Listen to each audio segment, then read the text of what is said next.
Pour une prévision de 450 microprojets, 502 ont été réalisés, des appuis à plus de 300 établissements scolaires communautaires en matière de réhabilitation, de dotation en équipement, de matériel pédagogique et de fonds de roulement. À ceci s'ajoute le renforcement des capacités d'une trentaine de mutuelles de santé.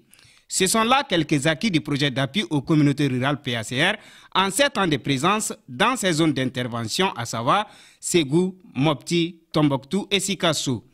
Il s'agit donc à travers cette mission de la Banque mondiale, partenaire financier et du gouvernement de constater de près l'impact du projet dans l'amélioration des conditions de vie des communautés bénéficiaires.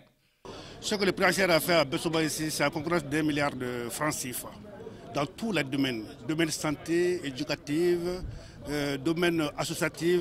Vraiment, leur passage là m'a beaucoup donné satisfaction.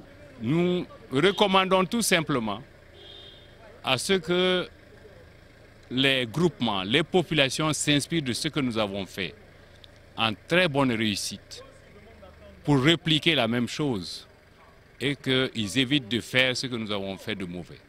Des acquis qui méritent d'être consolidés pour soutenir les efforts des plus hautes autorités dans leur lutte pour la réduction de la pauvreté en milieu rural. Même sans le projet aujourd'hui, je crois que c'est des activités qui vont continuer pour l'amélioration de leurs conditions de vie. Donc nous ne pouvons que féliciter la banque, remercier les cadres du projet et que le gouvernement, dans la phase actuelle, verra comment assurer la pérennité des activités de développement par rapport aux populations.